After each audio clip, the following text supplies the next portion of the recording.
Good morning, Bubba Watson fans. I'm Kevin Ripa, and this is my Sans 3 Minutes Max. I have a second story that I'd like to tell in our saga of stories, and this is a case of where the police got it wrong, and the guilty guy walked. I know I talk about criminal defense a lot, and we work in that space in a number of our cases. And, I usually talk about, well, look, this innocent person would have gone to jail if someone hadn't been able to explain what's going on. Here's a case where a guilty person walked because things weren't done properly. I get a call from a defense lawyer, and the lawyer says, my client's being accused of possession of yada, yada, yada. And they got to him because they found activity online through a website, and they traced the IP address back, kicked in his door. Had to do with LimeWire, if you remember way back when. They seize his computer. They find zero contraband, nothing. But they do find LimeWire on the computer. So they try to make their entire case built around the LimeWire log files. So I get a copy of the forensic image. I plug it in.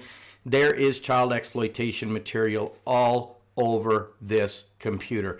It's not even hidden. It's everywhere. I go back to the lawyer and I say, how could they not have found this? It's obvious. And the lawyer says, well, I don't know. You're the expert. Go find out. Well, it turns out that they had been using NCASE for their examination. And at that time, NCASE did not automatically parse base 64. So that every one of these images was base 64 because they'd come in from news groups.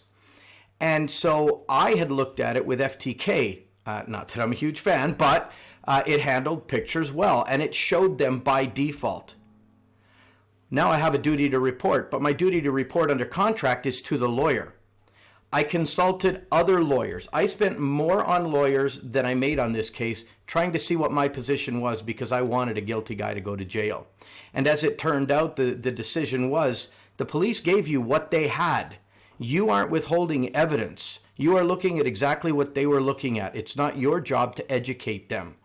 And so, to protect my environment and my family, the lawyer never disclosed, a guilty guy walked.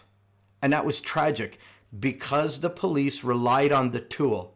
And this isn't just police. This is a lot of examiners. Your tool is just that. It's a tool. It helps you make sense of big data.